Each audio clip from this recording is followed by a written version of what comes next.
in the armed forces and in their homes also, because sanskar is also a very important issue when it comes to leadership.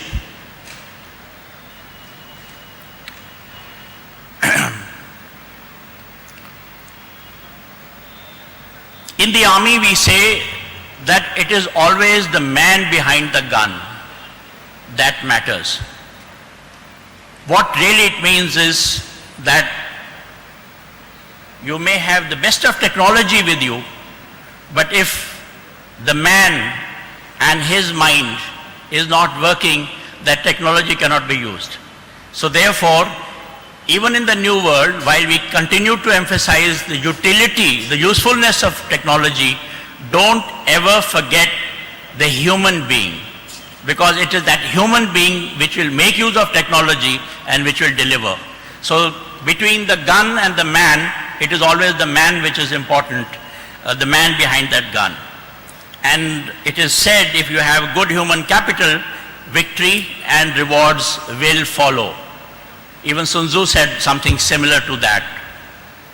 So the most important, when we are talking of human capital, is the quality of leadership. In any organization, whether it is armed forces, the corporate world, politics, social, any organization, you do require excellent leadership. Now I have 4 takes on leadership, which I thought I must clarify right in the beginning. And the first one,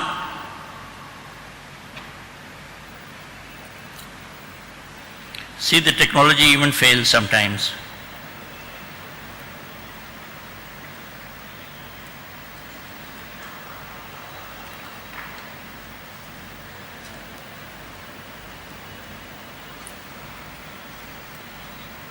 Can we go back on that? Why, what is happening on this? Go back.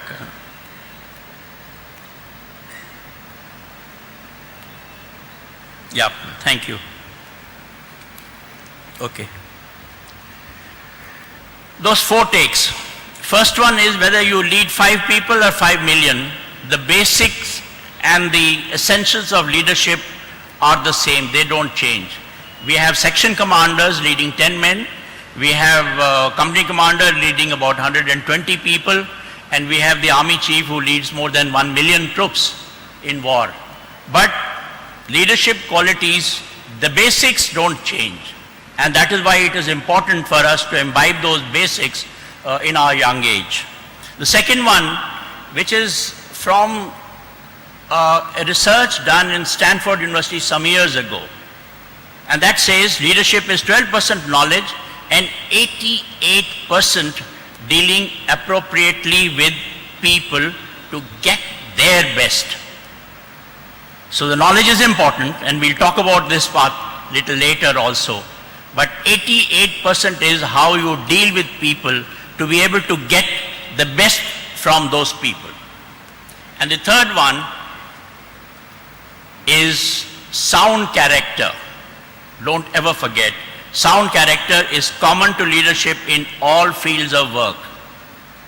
And that forms the major component in sustaining leadership. Otherwise, the leadership also can, you become a leader one day for a short period and it withers away. But sound character sustains your leadership qualities and leadership in all the time to come. And the fourth one, leaders are very seldom born. In India, you are producing leaders from one politician to his children and all, but it doesn't happen elsewhere, and I don't believe much in that myself. Leaders are seldom born. They are a result of hard work, and there is no shortcut. Self-belief, Sam Petroda also said in the morning, opportunities that you get your way, and experience. As I told you, I became a chief from a second lieutenant, and it took me 38 years to become that. So these are the 4 takes I want you to remember when we talk about leadership. The most important aspect of leadership is to get the aim right, the idea right. What is your objective? And to remain focused on that, because you will get many opportunities of leaving that, taking off on a different direction, on a tangent. Now that is what differentiates from a good leader to a not so good leader, because the good leader will keep his aim straight and remain focused on that till he achieves that objective.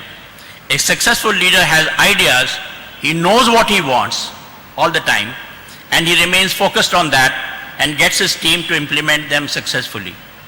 In the beginning of the Kargil war, in one of the Sainik Sammelan that I addressed in Kargil sector, Dras, I just told my people, I said, look, the enemy has started this fight, but the fight will end with our last shot, and we will dictate the terms for the victory. And that's what happened at the end of it.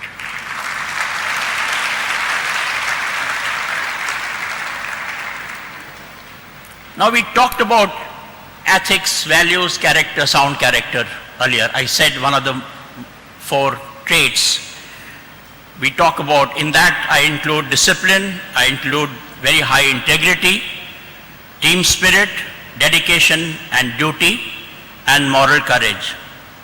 Discipline is not what you generally, people in civil life take the army to be. Banging of the boots, saluting, standing to Savdhan position all the time. That is not discipline. Most people don't understand. Discipline is really organizing yourself in a manner that you save your energy. You do things in a sequential manner. It comes to you automatically and you don't waste your energy. Now that is discipline really. If you don't stop on the red light on a crossing, you will have an accident. If you don't stand in a queue, let me assure you it will take you much longer time and a lot of harassment before you can achieve what you want to achieve in that queue. So discipline is way of organizing yourself in a manner that you save your energy. You don't waste your energy. High integrity, well, I mean, in India where the corruption is such a common thing, that's why, because such a large number of politicians today are engaged in coda type activity, etc., that's why they don't have respect. So high integrity is an essential aspect of a good leader. Let's not miss that.